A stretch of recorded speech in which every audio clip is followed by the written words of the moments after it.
ഏമോഷോവോലിക് എന്നത് ഹംഗേറിയൻ വാക്കാണ്. ചുണ്ട് വിടർന്ന് ചിരി തുടങ്ങുന്ന നിമിഷത്തെയാണ് വാക്ക് സൂചിപ്പിക്കുന്നത്. നോക്കിയിരുന്നാൽ മാത്രം കാണാൻ കഴിയുന്ന നിമിഷം. അരയാലിന്റെ ഇല കണ്ടാൽ ഇതേ വിസ്മയം ആവർത്തിക്കും. മരത്തിൻ്റെ ചോട്ടിൽ ചെന്ന് നല്ല മുറ്റിയ ഇലയാണോ നോക്കി അത് കണ്ട് നമ്മൾ കുറച്ച് നേരം ഇലയൊക്കെ പറിച്ച് നോക്കിയിട്ട് കൊള്ളാവുന്ന ഇലയാണെങ്കിൽ മാത്രം നമ്മൾ എടുത്തുകൊണ്ട് വരുന്നു. അത് കൊണ്ടുവന്ന് വെള്ളത്തിലിട്ട് ഏകദേശം 40 ദിവസത്തോളം വെള്ളത്തിൽ കിടക്കണം.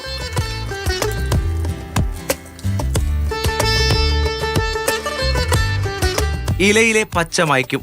വെള്ള ഞരമ്പുകൾ തെളിഞ്ഞ കണ്ണാടി എന്ന പോലെ അരയാലില ക്യാൻവാസ് ആകും.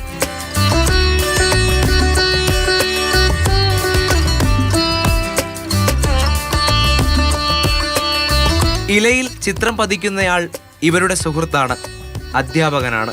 തിരുവനന്തപുരം നെടുമങ്ങാട് പ്രവർത്തിക്കുന്ന ഭിന്നശേഷി കുട്ടികൾക്കായുള്ള പരിശീലന കേന്ദ്രമായ the banian tree happy Valley special school എന്ന സ്ഥാപനത്തിന്റെ നടത്തിപ്പുകാരനാണ്.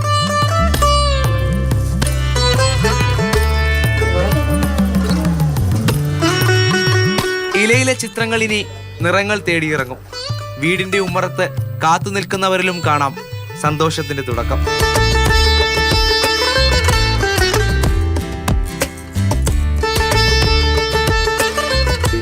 സമയം പോവും, പിന്നെ ടെൻഷൻ ഉണ്ടാവില്ല. ഉണ്ടായിരുന്നാൽ പിന്നെ നമുക്കൊരു വരുമാനം ഇനി കുറെ കൂടെ കൂടണമെന്നൊരു താല്പര്യമുണ്ട്. സാറിന് വരുമാനം കൂടുമ്പോൾ ഞങ്ങൾക്ക് വരുമാനം കൂടും. എൻ്റെ വരുമാനം ഇതാണ്. ആരും ഒരു ബുദ്ധിമുട്ടില്ലാതെ എൻ്റെ ആവശ്യങ്ങളൊക്കെ എൻ്റെ ഭർത്താവ് ഇങ്ങനെ ചോദിക്കുകയും ചെയ്യും. അത് നല്ലൊരു മനുഷ്യനാണ്.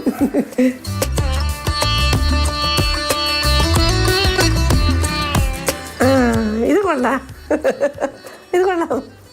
കൊള്ളാമല്ല? കൊള്ളാം, ഒരുവിധം.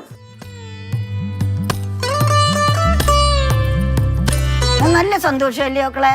പിന്നെ കടം തീർക്കാനുള്ള ബാധ്യതകളെല്ലാം തീർക്കാനുള്ള ഒരു വഴി ദൈവം തന്നല്ലെന്നും പറഞ്ഞ് യേശുവിന് നന്ദി പറയുകയല്ലേ ചെയ്യണത്. രാവിലെ 6 മണിക്ക് ഞാൻ ഇവിടെ വന്നിരിക്കും. ഇരുന്നിട്ട് തിരിച്ച് വെട്ടം അണയുന്നത് വരെ ഞാൻ ഇവിടെ ഇരുന്ന് വരയ്ക്കും. നിറവും ഭാവവും മാറിയ ഇലകൾ ഒടുവിൽ കാർഡുകൾക്കുള്ളിലേക്ക് പ്രവേശിക്കും. വരയ്ക്കുന്നവർക്ക് വരുമാനമുണ്ട്.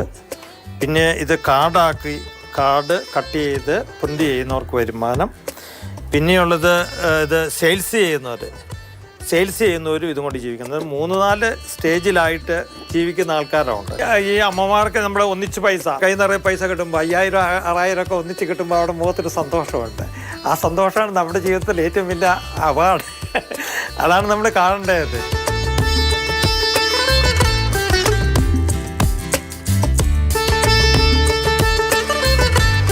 ആലില കടന്നു പോകുന്ന വഴിയിലൊക്കെയും പുഞ്ചിരികളാണ്. ഹൃദയത്തിലേക്ക് തുറന്നു കയറുന്ന ഇതുപോലെയുള്ള സുന്ദരമായ പുഞ്ചിരികൾ. സുധീഷ് തിരുവല്ലയ്ക്കൊപ്പം രാഹുൽ ജീനാഥ്, മാതൃഭൂമി ന്യൂസ്, തിരുവനന്തപുരം.